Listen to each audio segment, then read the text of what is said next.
Well, how's the work going so far? Better. It's going a lot better than it was. I knew the draft needed more work. I mean, when we did Philadelphia, we did a lot. There was a lot of drafts. I don't know if you remember. There was like 60 drafts in Philadelphia. Like literally, from like big changes to small. Yeah. There was probably 30 done in a week at your house. Well, yeah, 20, at least 20. I remember being at a point at some time where we were like, maybe we should just make note cards with all the characters. Oh yeah, and then just shift them all around. I forgot about that. It's funny though, I still feel like this was further along than Philadelphia when we first started working on it. The good parts are better, maybe. Maybe that's what it is.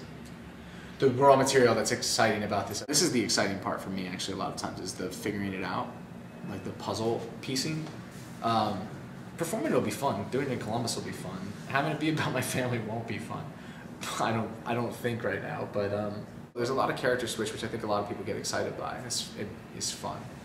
There's hidden humor. I mean, it's not a comedy, but there's definitely lighthearted moments, multimedia aspects, cheap multimedia aspects, which actually I kind of like. As you said, there's probably like 12 to 14 characters. Me, my father Rick, my mom Christine, my wife Jen. Are you worried about performing as your dad, as Rick? Yeah, I think it'll be hard. There's just moments where even when we're talking about it, there's times where I just get, like, bothered. Just get kind of like teared up a little, where you're like, ah. You spend so much time protecting yourself from it that it's weird to do a show. I mean, this is the first time I've done something this truly personal. In the middle of me touring Philadelphia, I stopped for a few months and I went down to Kansas. This really dead town in Kansas. A lot of closed stores and whatnot. To teach kids who are basically a step away from being hospitalized for having emotional disturbances. Basically, they're violent. They act up in class. They can't be in a regular classroom. So the state, the counties, the county government basically has this one school that 4 counties share, and they bus their most disturbed kids basically to this school every day.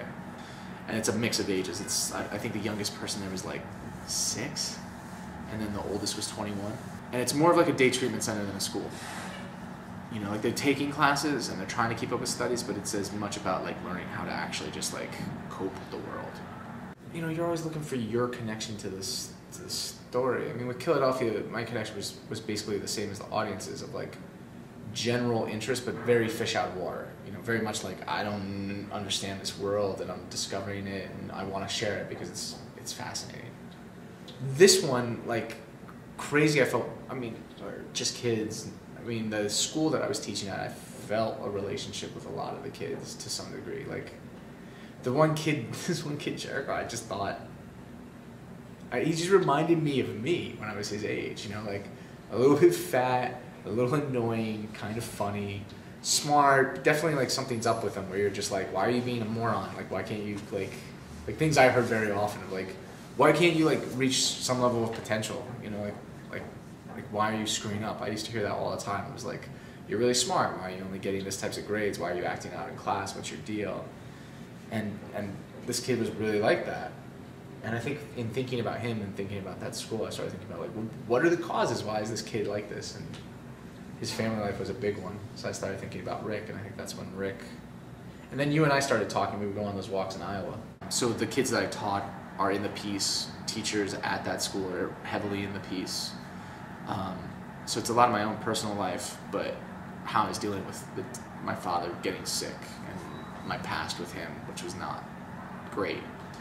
And my own issues as a kid who got into a lot of trouble in school and was being considered for schools like this. You're going to meet the people and hear them speak for themselves. And it'll be even-handed in a way that I'm probably even going to be surprised with. I mean, as we've been talking this week, finding with Rick like his own defense, his own way of speaking about his actions.